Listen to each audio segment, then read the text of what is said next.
One of the most profound things I've learned in my life is that it's actually not about my hair at all. I've spent a lifetime trying to cover up who I am. And as much as I love a good external transformation, and I do, I much more love a heart transformation. Join me as I share how I work to heal my heart, find happiness, and embrace our hair.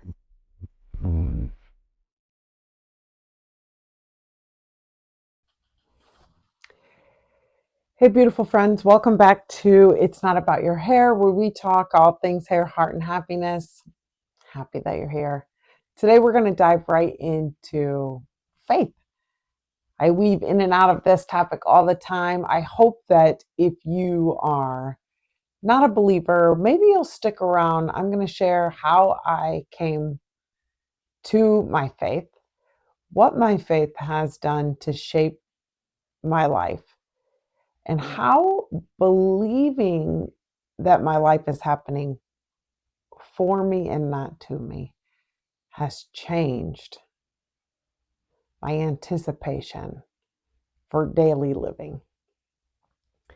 Uh, so, as a kid, you guys, I was raised Catholic slash Episcopalian. My parents went to church. I remember going to church as a kid. I remember feeling uh, like church was important and that I liked church. I had friends there, and but really your faith when you're young is really those experiences, how you are at church, if it's a stressor with your family, if it's something that feels fake or wrong.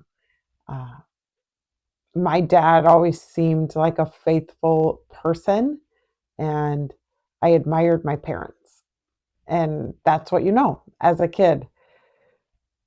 And I remember very clearly my first true encounter with prayer having a tangible answer.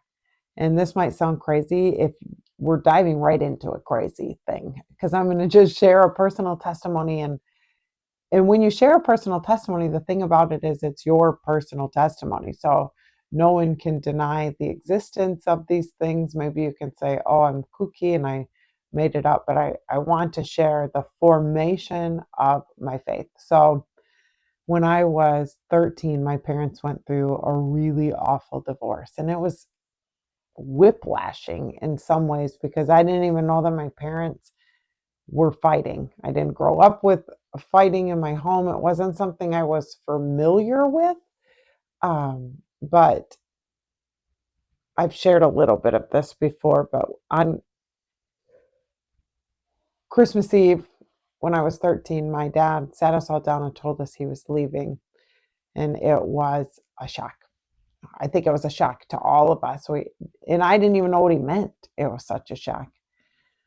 And that few months between my parents talking about getting divorced and getting divorced, there was some ugly times. If you are a product of divorce or you are a person who's gone through divorce, you know that at some point it just gets weird. Someone becomes the villain and someone's the good guy. And anyways, I can remember my dad coming over one day, and this is only a kid's lens, you guys. So I'm sharing my experience as a child. I know that my parents had their own hurts and struggles inside of it. If I could caution anything, if you are an adult going through a divorce, is remember your kids are in the room. And it's very hard to do. And I have not been in this situation. I have been in crazy, weird fights with my husband that I wish wouldn't have happened in our youth in front of our kids, and you forget that your kids are there because you're just so angry. And I think this happens in divorce a lot. And the kids are listening and picking up the pieces that they're too young to handle. Anyways, my parents were fighting, and I knew we were going to have to move from our home because we lived on a military base. And I knew that my dad was moving away, like away from our family. I'm going to cry, my goodness. Um, and that we were going to have to move from our home and our friends to a new city and that my whole life was going to change. And my parents were fighting. They were fighting so bad. And I went into my room. I was 13 at the time. And I had this rosary, which I didn't really know what to do with it. So I said I assumed they were magic beads because I always saw my grandma praying them, and you pray each one if you're Catholic. Now I know that they all represent something, but I just thought they were magic. And I went in my room, and the fighting was so loud, and I was so scared, and I was so sad. And I picked up the magic beads and I started praying in a way that I think about often. The Bible says, come to the Lord with a childlike faith. And that's all I had. I only had the deepest desire for healing. And I began to pray, holding on to those beads, that the Lord would make it stop, that He would make it stop, that He would make it stop, that it would stop, that the noise would stop, that my family would be better, that things would fix, that this wouldn't be happening. And I'm going to tell you guys, the craziest thing happened. This warmth came over my body, and the room went completely silent, and I fell asleep. I remember waking up hours later, and it was so quiet, and being a little bit afraid of what had happened, because my parents were fighting very loud outside my door, when this coziness encompassed me and allowed me to fall asleep. And in that room, in that moment, as a child, I remember knowing without a shadow of a doubt that there was someone who heard my prayers and answered them. I'm going to use this word lightly because it's also what took me away from my faith, because I walked out into the silence of that living room. And although the Lord heard me well enough to silence the noise in my mind and comfort me to fall asleep, He didn't fix my family. And as a young girl, I didn't understand that. So I was so angry, you guys. For, I would say, a couple of years after that, I slept with the lights on. I was so scared of God, of the Holy Spirit. I was scared, but I was also angry. I was scared that He could come into my room and literally do that for me, but that He allowed my family to fall apart. He allowed my dad to leave for many months. My mom stayed in her bedroom, sad, so sad. And I can't imagine, you guys. I'm not blaming her. I'm sharing this because I do believe the Lord has called me to this podcast, because I believe it's a safe place for us to have conversations with each other and to share healing. I'm going to share a little bit about that. And then my world fell apart much, much, much, much more after that. And I didn't want anything to do with God after that. In fact, I prayed that He would leave me alone, that I would never see Him again, because I combined my experience with disappointment and father-like figures with abandonment. And I tied God leaving me to my dad leaving me, to feeling like no matter what,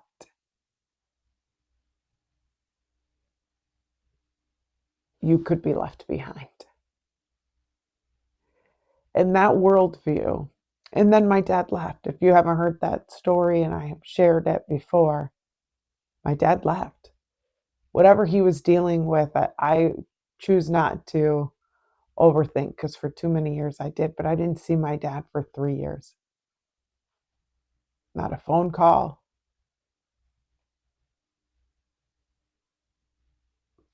We moved to a new city, and my mom was commuting back and forth to CMU. This was before online college decided to get her degree. She used her anger and frustration with her divorce to pursue a better life for us, which was incredible, with 2 teenage kids. And we were poor. Food stamps.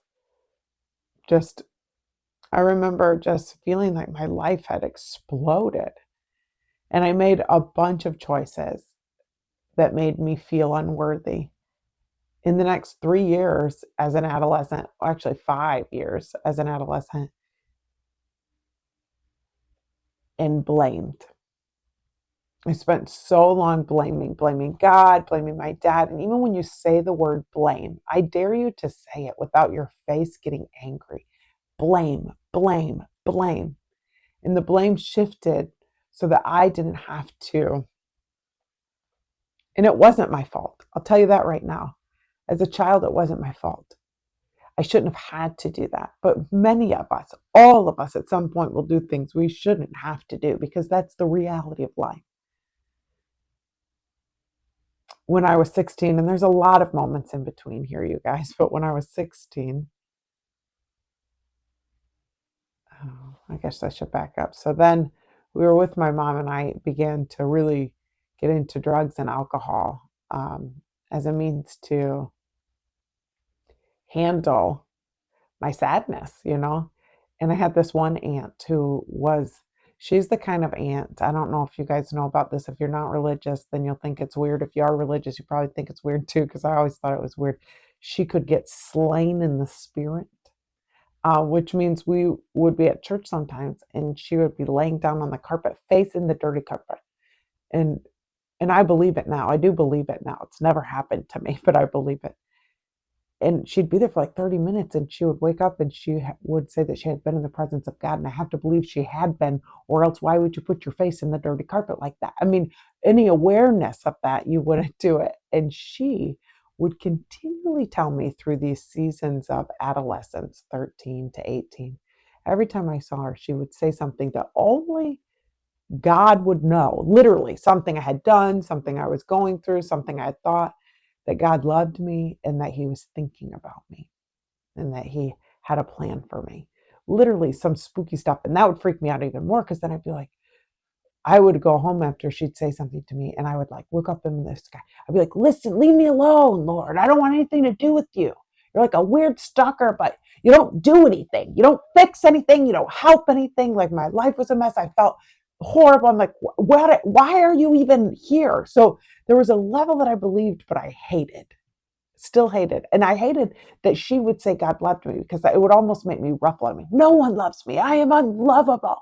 I had made myself unlovable, you guys. I've shared this before, but I tried to commit suicide when I was 15, believing that my dad would come to my rescue.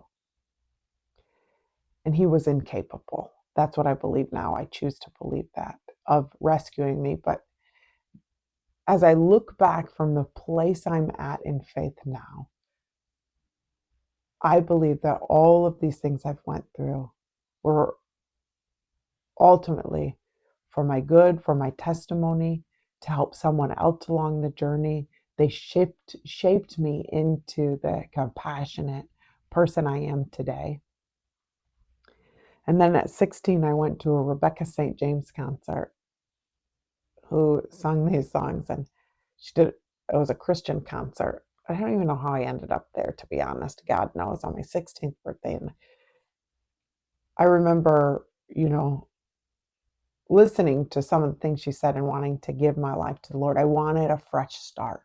I wanted to believe that we got this chance to be loved.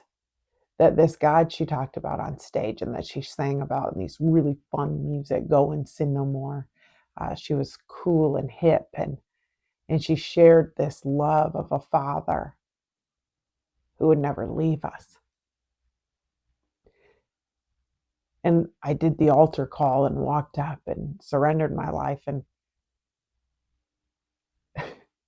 it's so funny how God uses all of it, you guys, because even though I surrendered my life that day, my best friend, she's still my best friend Jamie, I bought the cassette tape at that time from that concert.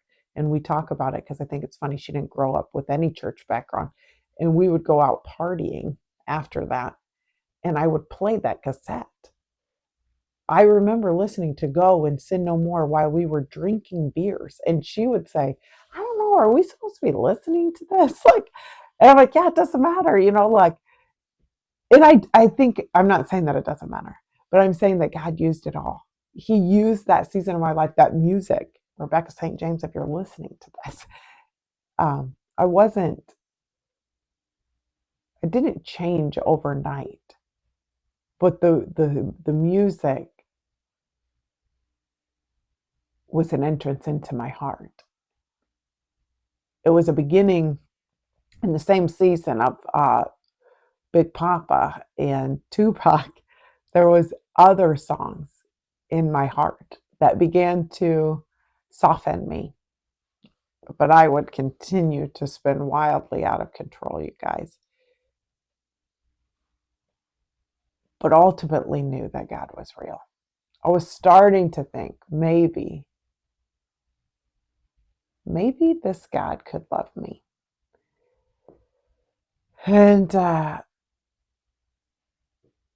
still had no relationship with my dad. And so I struggled a lot with, I just struggled. I struggled. I was making promiscuous choices and struggling, looking for love in all the wrong places. I had this beautiful man, my husband now, who I look back at, and since 8th grade, he's chosen me, but I made a series of mistakes, believing that he couldn't love me and walked away from him many times. And he always took me back. Like, it's so, man, God is always at work. I prayed for something and the Lord gave it to me in a different way. I didn't see it, you know? Anyways, fast forward, and Adam and I, my current husband, Mr. Big Daddy, and I have been together on and off since 8th grade. And we got pregnant at 18. And it was like the icing on a very awful cake because I had had multiple MIPs and a DUI. Um, I had just gotten in so much trouble. I was so exhausting to my mom, I'm sure. All out of this root of not feeling loved, while God continually intercepted in my imperfection a song and a thread of, you are loved and I have a plan for you. You are loved and I have a plan for you. While the world around me was like, there could be no plan for this girl. Even my own family was exhausted with me and it was like, my poor mom, she wanted good for me, but she was like, my God, this kid is a freaking mess. And there's a million things that I've shared, all bits of this story in other episodes. You'll have to go back and nugget through. I'm not sure. There's so many. We're all so layered and complex, but I got pregnant and I was terrified because I really wasn't mature enough to have a child. We lived with a bunch of, well, actually, my husband now lived with a guy, and I stayed there. And they parked dirt bikes in the house, and it was really awful. And I thought, how am I going to be a mom, and how am I going to tell people? And um, so we finally did start telling people, and I was like, okay, maybe this is my chance to like do things better, you know. And I got sober, and Adam and I got our own apartment, and we had some furniture. It was like really a thing. And then I lost the baby. And it's interesting because I was just a girl, right? Just an 18-year-old girl. And I lost that baby. And I told everybody, I already went through the embarrassment of telling people I was pregnant and watching their um, feelings towards me. And the church that my husband went to, you know, we were excommunicated. Like, that's how the church handles things. But interesting, that's not how Jesus handles things. So the people who love the Lord the most, air quotes if you're listening, rejected us the most, made us feel the most unworthy. It was so fascinating. And then we lost the baby. And I was devastated, but I didn't feel like I was allowed to be devastated because everyone said this is probably for the best. And I don't blame them for saying that, right? Two 18-year-old kids who barely had a pot to piss in. But I felt like because of the messages I had gotten from Christian people, that this was God taking one more thing from me. That's kind of how I thought, like, yeah, I really couldn't do this. I wasn't really good enough. And I was still muddling up who God was with who humans were. And we navigated through. And then I used to be embarrassed to say, but I'm not anymore because God has got a plan. When I was 19, we got pregnant again, not long after. And this time I was terrified to tell anybody because everyone had already expressed their thoughts on this was probably for the best that we had lost the baby before. So I went quite a long time without saying anything because I didn't know what to say. And quite honestly, I was afraid that I would lose the baby. But I began to pray during that pregnancy. I had people in my life that were beautiful examples of Christ's love to me. And I knew that he was real, but I believed with certainty that he couldn't love me, that I was outside of the jurisdiction of grace.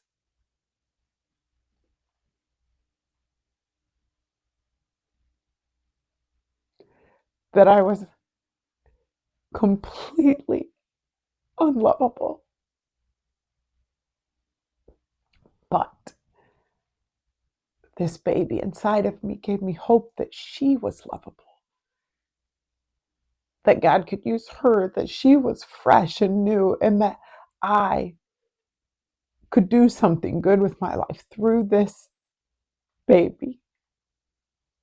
And I prayed and I wrote wishes for her. I have her, the pregnancy book you used to keep. And I have letters I wrote to her inside of it about who she would be and that I would be a good mom and Adam would be a good dad and we would be for her what we didn't have. My gosh, man, you guys. But I never felt like I belonged. And then when I had Sydney, was an incredible labor, 3 days on and off. I can't even tell you guys the whole story because I'm embarrassed about it, but I ended up having her. And I share this story and I believe it with my whole heart. It was the second time in my life that I felt the third, there was a different one, but the third time in my life that I physically knew the existence of God was real. They placed that baby in my hands. And when I put her up to me and I was looking at her, I had this almost out of body experience. And I heard this voice in my head that was foreign to me. In the love that I felt that I had been numb to, really numb. I hadn't ever really allowed Adam to love me. I don't think I allowed anyone to love me after what happened with my parents and my deep seed of feeling abandoned. I heard God say, I love you, Casey, like this.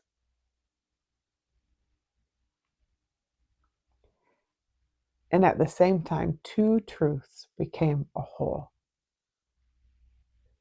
That I realized before I'd ever even done anything with this kid, that she meant everything to me. That she was going to change everything for me.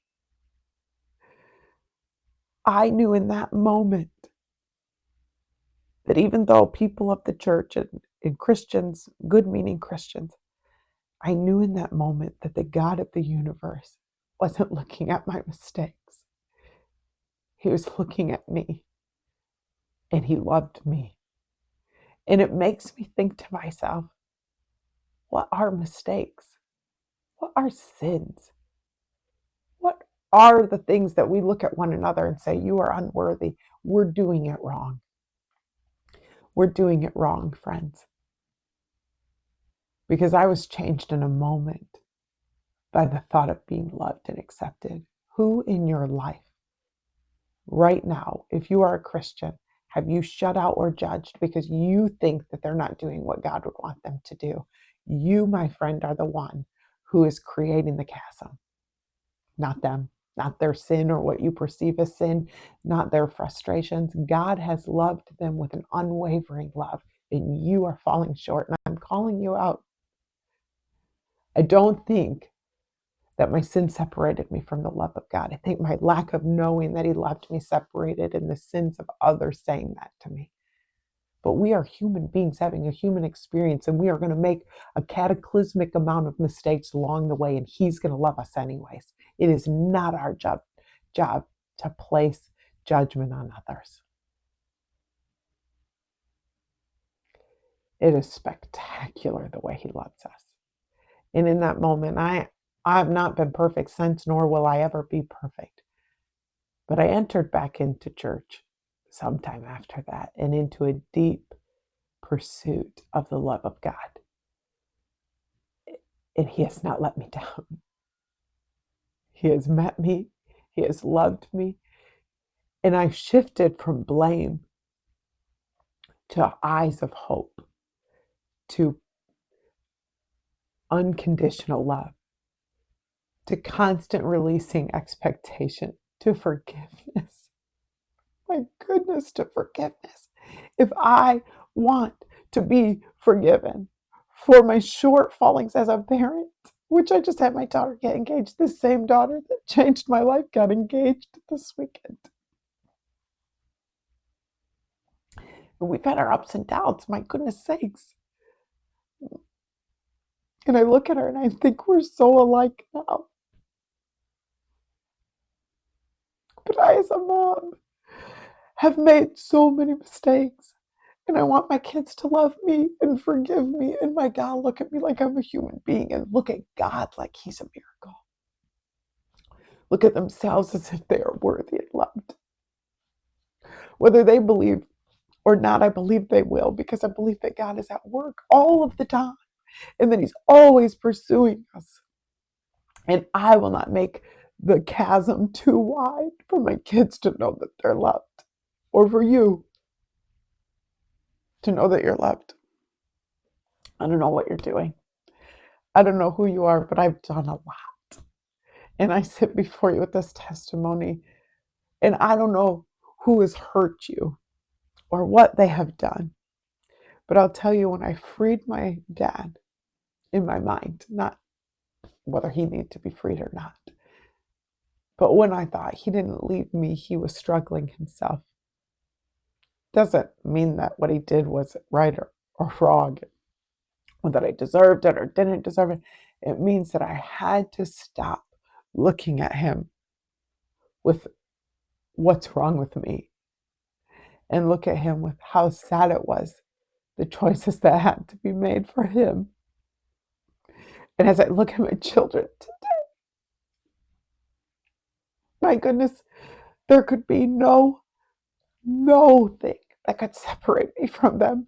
And the Father's love for me is even much more. I got this daughter getting married. And I thought, my God, I get to gain another boy. I never had a boy. We get this really beautiful boy.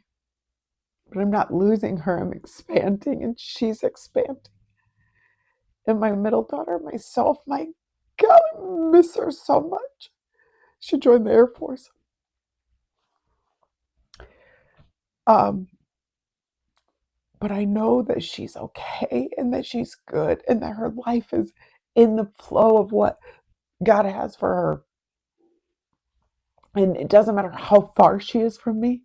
She is so close. I found this robot online today. I was like, oh, I'm going to send it to her where anytime she wants to look at what we're doing at home, she can log into it and see us. Who knows if it's real? But I thought, what a blessing that I live in a world that it's like the reverse. Like my dad was in the military and he went away and wasn't close. He could have been closer, but he wasn't. And we lost him. And my daughter joined the military and God has recircled back this fullness. Like, even though she's far away, she's right here in my life and in my heart and close to me. And my youngest daughter, she lives in my house and finally she likes us, I think, a little bit. But sometimes people can be right in your proximity and they're far away. But trust that it's seasonal. But the one who's always close, whether you know it or not, He's so close. And he hears you, and he loves you, and he wants to guide you to freedom, to love,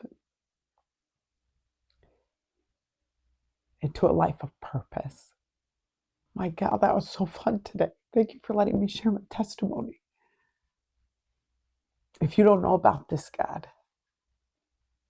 you should message me. We can talk about it. If you love this testimony, I would love if you would share it. We all need to know that we're loved. You are so loved. You are so worthy of love. And you are worthy of forgiveness for yourself and others. I believe that's to be true. And I love you. Thanks for being here.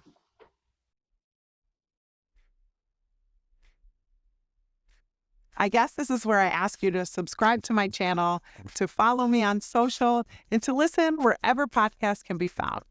And join me every Tuesday at 2 as we unpack how to heal your hair, your heart, and your happiness.